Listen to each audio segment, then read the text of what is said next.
Modern को हम दो भागों में बांट कर पढ़ते हैं।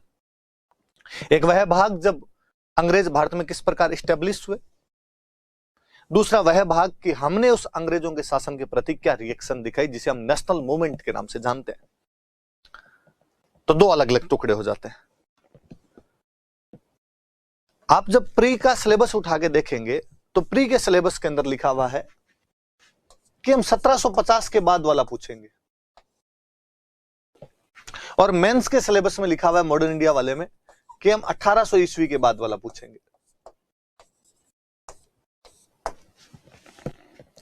सीधा सीधा सा ये दिया हुआ है, इधर लिखा हुआ है 1750 के बाद, उधर लिखा हुआ है 1800 के बाद। जब वो वाकई ये कहता है 1750 के बाद, तो इस बात पर इंफेसाइज कर रहा है कि हम ऐसा मानते हैं कि अंग्रेजों का शासन भारत में बैटल ऑफ प्लासी के बाद शुरू हो गया था।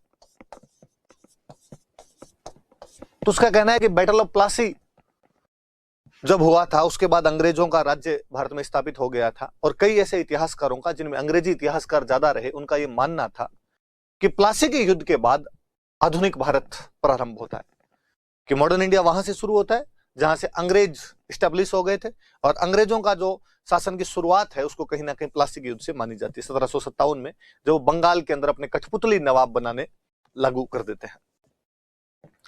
तो उनका 1750 के बाद कहने का मतलब यही है कि आप प्लासी के युद्ध से मानिए। पर कई इतिहासकार ये भी मानते हैं कि नहीं, हमारे आधुनिक भारत की शुरुआत जो है वो 1757 से क्यों मानी जाए। औरंगजेब का निधन 1707 में हो गया था, और औरंगजेब की मृत्यु एक ऐसा इतिहास का तथ्य है कि उसके बाद अंग्रेजों को भारत में अपना पांव जमाने का मौका ढंग से मिला, क्योंकि आगे बेलखने मुगल बादशाह आए थे। वरना अंग्रेज भारत के अंदर मुगल बादशाह अकबर के शासनकाल में ही आने लग गए थे। जहांगीर, शाहजहां, औरंगजेब के टाइम में वो यहां पर अपने व्यापार के लिए हाथ पैर मार रहे थे, लेकिन उनको व्यापार की भी ज्यादा अनुमति नहीं मिली थी और बाकी चीजों की तो अनुमति थी नहीं। एक्टिव मुगल बादशाहों के टाइम में अंग्रेज अपनी जो भी पॉलिटिकल कमर्शियल एम्बिशंस थे उनको पूरा नहीं कर पाए थे। लेकिन जब मुगल बादशाह ही कमजोर पड़ गए थे तो उसके बाद अंग्रेजों का सितारा चमकने लगता है। तो हम 1707 से भी इसकी शुरुआत मानते हैं। पर यह समझने के लिए कि अंग्रेजों का राज भारत में किस प्रकार स्थापित हुआ, हमें यह देखना पड़ेगा कि अंग्रेज भारत के अंदर आए ही क्यों थे। तो हम पीछे का थोड़ा घटनाक्रम है वो और पढ़ते हैं। तो वाकई हम मॉडर्न इंडिया की शुरुआत वहां से करते हैं जब भारत में यूरोपीय कंपनियां आने लगी थी। कंपनियां मतलब अलग अलग देश की अलग अलग कंपनीज है जो भारत में बिजनेस करने के लिए आ रही है। वो कंपनियां क्यों भारत के अंदर है, इस पर मैं थोड़ी सी और चर्चा करना चाहूंगा आपके साथ कि क्या कारण था कि वो कंपनियां भारत के अंदर आई थी। ये काम की बात नहीं, ये समझाने के लिए थी, आगे हम पढ़ ही लेंगे इसको।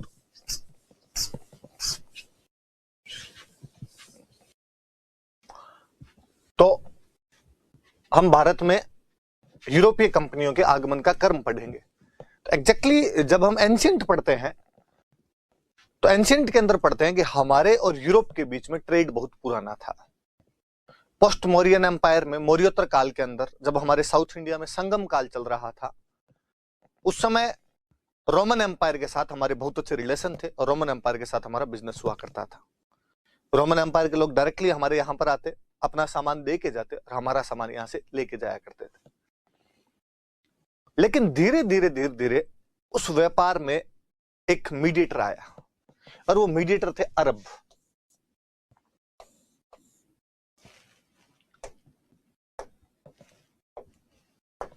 अरब मीडिएटर बन गए। रोमन एम्पायर विखंडित हुआ, इतना बड़ा नहीं रहा, वो अब डायरेक्ट आने बंद हो गए। अरबों ने कहा भाई साहब हम आपको सामान पहुंचा देंगे।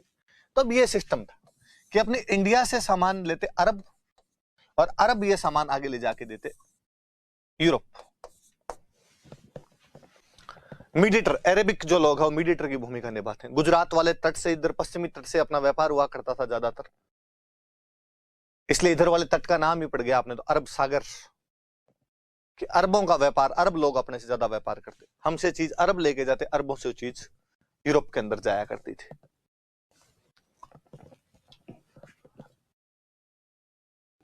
तुर्की में एक जगह पड़ती है कुस्तुनतुनिया।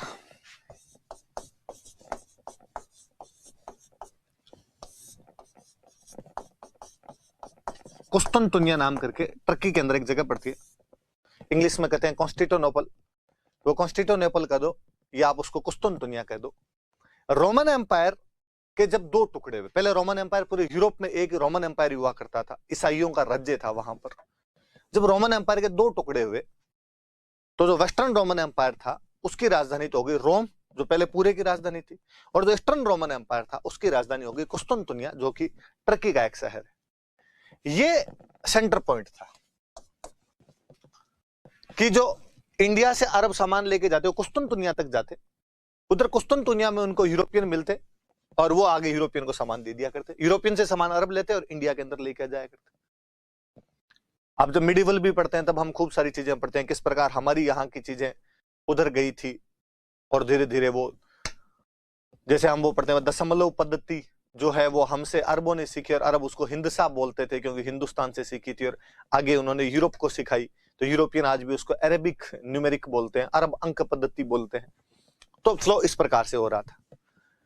ये वो दौर था धीरे धीरे जब इस्लाम का पीक आ रहा था, इस्लाम अपने वर्चस्व पर चल रहा था, इस्लाम कब्जे कर रहा था इधर उधर, और इसमें सबसे बड़े जिहादी या गाजी जो बने हुए थे वो थे तुर्क। सबसे पहले इस्लाम का उदय अरब में हुआ था, अरबों ने बाद में तुर्कों को मुसलमान बना दिया था, लेकिन एक बार जब तुर्क मुसलमान बन गए थे उसके बाद वो गाजी बन गए थे। वो अब धर्म के लिए योद्धा थे जो बिना वेतन के धर्म के प्रचार प्रसार के लिए लड़ा करते थे और लूट के धन से संतुष्ट हुआ करते थे। इस्लाम की वाकई सबसे अधिक सेवा इन तुर्कों ने की। ये तुर्क उस कुस्तुनतुनिया पर अधिकार करने के लिए, जो कि विधर्मियों के पास था, जो कि काफिरों के पास था, जो कि ईसाइयों के पास था, कई सालों से प्रयास कर रहे थे और फाइनली वो सक्सेस हुए। और 1453 में डिक्लाइन ऑफ कॉन्स्टेंटिनोपल है, कुस्तुनतुनिया का पतन हो जाता है 1453 में, जब उस्मानिया तुर्क वहां पर कब्जा कर लेते हैं। और उस्मानिया तुर्कों ने वहां पर कब्जा करके ओटोमन एम्पायर की स्थापना की।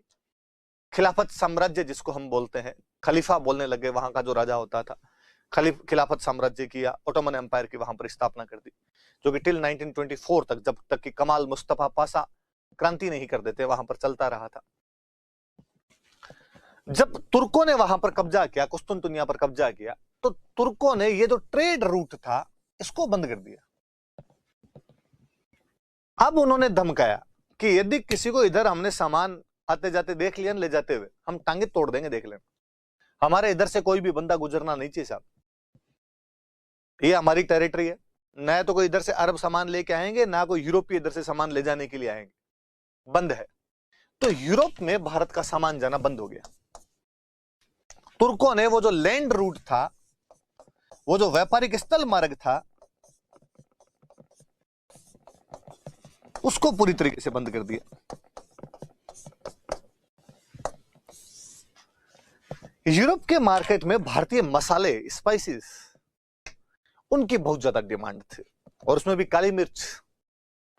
काली मिर्च की तो क्या डिमांड रही होगी यूरोप के एम्पायर में, कि रोमन एम्पायर जब अपने वर्चस्व पर हुआ करता था, जब हमारे मौर्योत्तर काल चल रहा था, दक्षिण भारत के लोग जब काली मिर्च का व्यापार किया करते थे, और यूरोप वालों को काली मिर्च क्या पसंद रही होगी कि अपने वालों ने काली मिर्च इतनी महंगी कर दी कि एक जहाज भर के सोना लाओ और एक जहाज भर के काली मिर्च ले जाओ। वो एक जहाज भर के सोना दे के जाते और एक जहाज भर के काली मिर्च लेके जाया करते थे। इतिहासकार वह एक प्लिनी, और प्लिनी इस बात पर दुख प्रकट करता है, और प्लिनी कहता है कि पूरी दुनिया का सोना पूरी दुनिया में घूमता है पर भारत में जाकर दफन हो जाता है। सिस्टम था क्या कि पूरी दुनिया में बार्टर सिस्टम हुआ करता था, एक चीज दो दूसरी चीज लो नाम का सिस्टम हुआ करता था, पर भारतीय कभी भी वस्तु के बदले में वस्तु लेने में थोड़ा कम यकीन करते थे। भारतीय अपने कोई भी वस्तु देते तो अगला कहता भाई बदले में क्या लोगे, जैसे यूरोप वाले कहते, रोमन एम्पायर वाले कहते हमें आपकी काली मिर्च दे दो, हम कहते हाँ ठीक है साहब काली मिर्च ले जाओ। वो कहते बदले में हम हमारे बर्तन ला दें आपको, कांच के बहुत अच्छे अच्छे बर्तन मिलते हैं हमारे, वो ला के अपना, ना ना कांच पड़ा फूट जा, बच्चे फोड़ दे इधर उधर, ये नहीं चाहिए कांच के बर्तन वर्तन, तो हमें चाहिए केवल सोना। और सोने को ही अपने यहां पे सबसे अच्छी मुद्रा माना जाता था टिल टुडे। आज दिन तक भी अपने ये मानते हैं कि जब सोना यदि घर पे पड़ा है तो रात बिरात हारी बीमारी सबके अंदर काम आएगा। सबसे बड़ी लिक्विड मनी वो है कि सोना है तो कभी भी जाके बेच दो आप उसको, आपको उसके बदले में लिक्विड मनी हाथों हाथ मिल जाएगी। इसलिए सोने से अत्यधिक प्रेम ही था। हमको जब लगा कि बिना काली मिर्च के रह नहीं सकते, तो हमने ये कहा कि साहब जितना सोना उतनी काली मिर्च। तो प्लिनी कहता है कि पूरी दुनिया का सोना पूरी दुनिया में घूमता है, कि सोने का आदान प्रदान सब जगह होता है, पर एक देश ने दूसरे को दिया, दूसरा तीसरे को देता है, तीसरा चौथे को देता है, पर भारत में सोना जाकर दफन हो जाता है, कि भारत से तो ये सोना कहीं जाता ही नहीं, ये लोग ले जाके अपने घर में जमा कर लेते हैं। और ये आज भी अपना ट्रेंड है कि सोना इकट्ठा करने की प्रवृत्ति भारतीयों में खूब ही दिखाई देती है। तो ये बहुत पुरानी प्रवृत्ति रही है अपने। एक बाकायदा रोमन एम्पायर में एक राजा हुआ नीरो, जिसके बारे में अक्सर आप एक लाइन सुनते हो कि जब रोम जल रहा था तो नीरो बांसुरी बजा रहा था। उस नीरो ने रोमन व्यापारियों के लिए आज्ञा, एडिक्ट निकाला, बाकायदा आज्ञा प्रचारित की कि यदि इस बार कोई काली मिर्च के बदले में सोना दे के आया तो देख लेना मेरे से बुरा कोई नहीं होगा। और क्या तरीका है, सारा सोना ले जाके इंडिया को दे दिया आपने, काली मिर्च के बदले में ले जाके दे देते हो।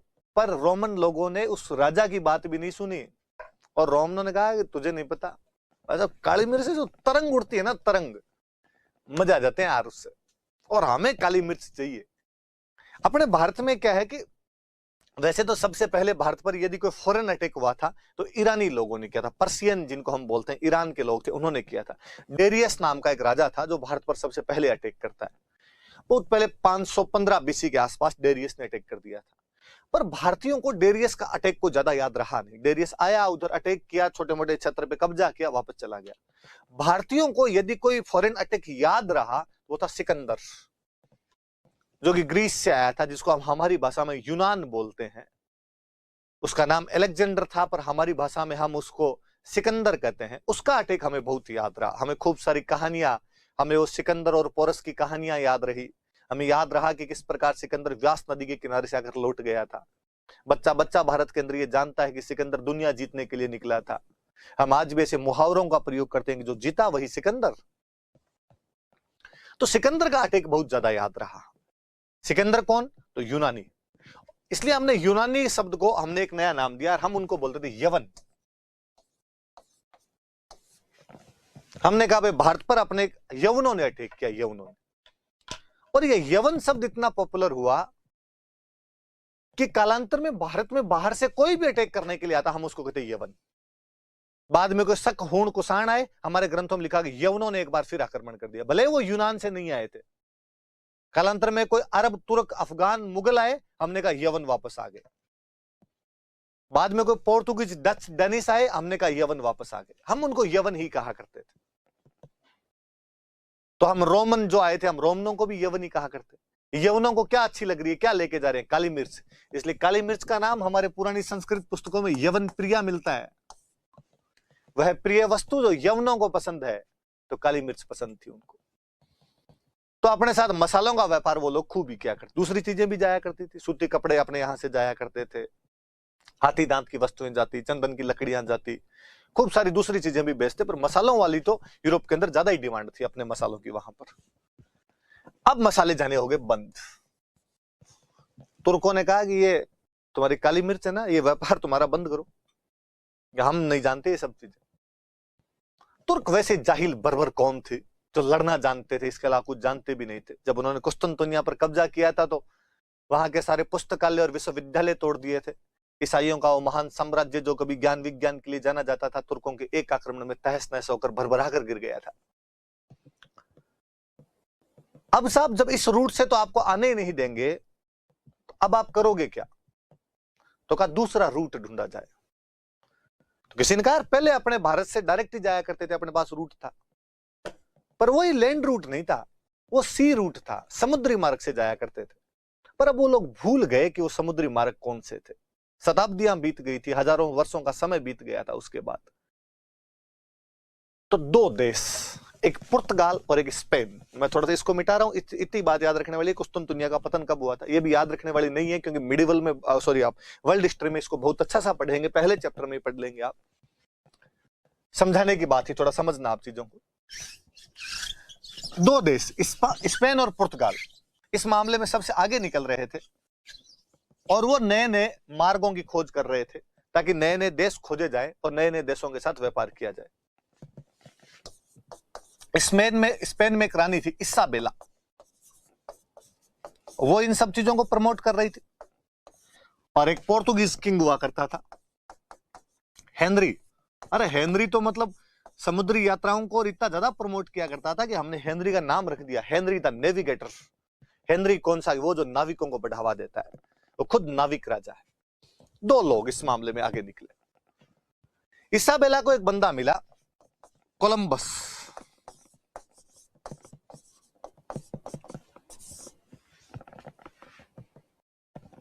हेनरी को एक बंदा मिला, बार्थोलोम्यू डियाज।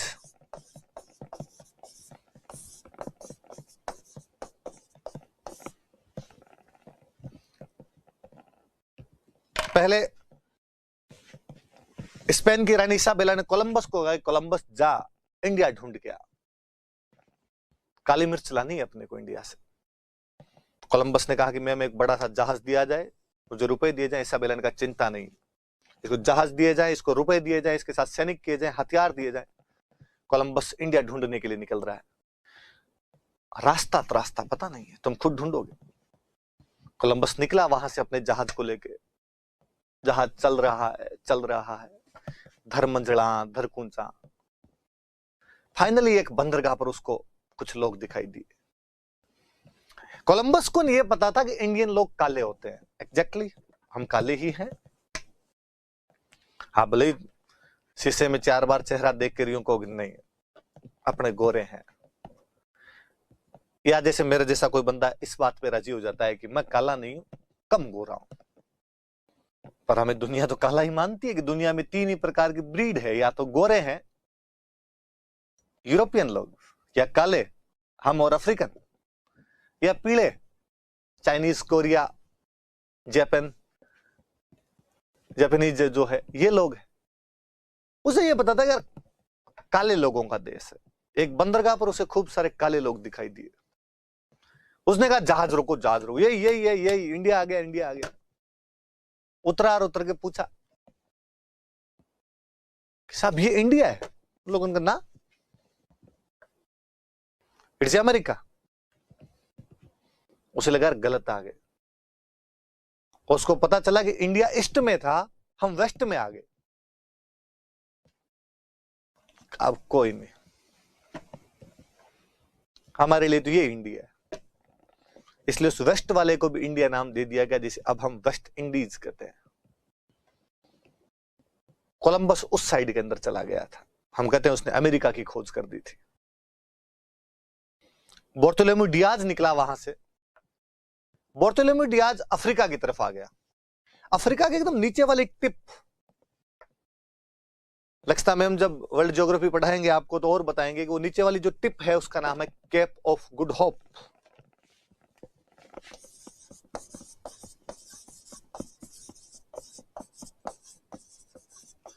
उस केप ऑफ गुड होप तक पहुंच गया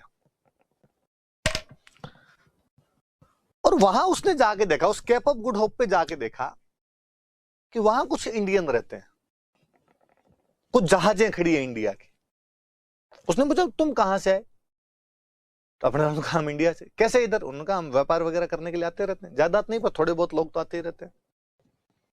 उसने कहा यार मुझे भी इंडिया ही जाना था, इंडिया ढूंढने के लिए निकला हूं, चल हमारे साथ चल। उसने कहा अब मुझे टाइम हो गया काफी घूमते घूमते, पीछे लुगाई टाबर भी है, पर मैं जाके हमारे किसी बंदे को भेजूंगा, उस बंदे को आप इंडिया ले जाओगे? अपने वालों का पक्का तैयार बैठे हैं, हमारे काम ही क्या है, पीछे पीछे जहाज लेके आ जाएगा। बार्थोलोम्यू डियाज 1487 में अपने काम की ज्यादा बात है, कैप ऑफ गुड होप की खोज कर देता है। अफ्रीका महाद्वीप में सबसे नीचे वाला जो हिस्सा है कैप ऑफ गुड होप, वह केप जहां से अच्छी आशा नजर आई, वह जगह जहां से गुड होप नजर आई इंडिया जाने की, इसलिए कैप ऑफ गुड होप है। तो सबसे पहले भारत में यदि कोई आने वाले थे तो पोर्तुगीज ही थे, क्योंकि पुर्तगालियों ने कैप ऑफ गुड होप से इंडिया आने का रास्ते का पता लगा लिया था वहां से। तो भारत में आने वाले सबसे पहले कोई यूरोपियन थे तो वो कौन थे? पोर्तुगीज थे। ये इतना इंपॉर्टेंट नहीं, समझाने वाली सी बात थी, आप समझ लेना। अपने काम की बात यहां से शुरू होती। सबसे पहले पुर्तगाली आए। पुर्तगालियों के लगभग 100 साल बाद यह बात डचों को पता चली कि सब पुर्तगाली काली मिर्च ले गए सारी। इस बार डच, हॉलैंड के लोगों को डच कहा जाता है। जिन अंग्रेजों ने हम पर राज किया था, वो अंग्रेज तो तीसरे नंबर पर आए हैं यूरोपियन में। उनसे पहले तो पोर्तुगीज और डच आ गए थे, तीसरे नंबर पर अंग्रेज आए। अंग्रेजों के साथ साथ में डेनिस आ गए। डेनमार्क के जो लोग थे उनको हम डेनिस कहते हैं, डेनिस आ गए। यूरोप का सबसे महत्वपूर्ण देश हुआ करता था फ्रांस, थोड़े लेट जागे तो फ्रेंच आए। सबसे लास्ट में आए थे स्वीडिश। याद रहे, प्रीलिम्स का क्वेश्चन बनता है कि भारत में यूरोपियन कंपनियों के आने का ऑर्डर क्या था, पहले कौन आए, बाद में कौन आए, बाद में कौन आए। सबसे पहले आए Portuguese, then Dutch, then English, then Danish, French और स्वीडिश। अंग्रेजों के ऊपर भी डे, नीचे भी डे। अंग्रेज तीसरे नंबर पे आए। पहले पे पोर्तुगीज याद रह जाएंगे, तीसरे पर अंग्रेज, ऊपर डच, फिर नीचे वापस डेनमार्क, लास्ट वाले दो याद रखने। इधर फ्रेंच याद करना है, एक स्वीडिश याद करना है। कौन कौन हो गए? पुर्तगाली, डच, अंग्रेज, डेनिस, फ्रांसीसी और स्वीडिश। भारत में यूरोपीय कंपनियों के आगमन का कारण बताए। मेरा खूब बार ये क्वेश्चन देखा हुआ जब उन्होंने ऑर्डर पूछ लिया, एक आधे को ऊपर नीचे कर देते हैं, स्वीडिश को ऊपर कर देंगे, फ्रेंच को नीचे कर देंगे, डेनिस को ऊपर कर देंगे, डच को नीचे कर देंगे। थोड़ा याद रहे आपके दिमाग में, थोड़ा सा ये बना के रखना। आगे बढ़ते हैं, अब एक एक करते हैं पोस्टमार्टम। सबसे पहले पोर्तुगीज आए।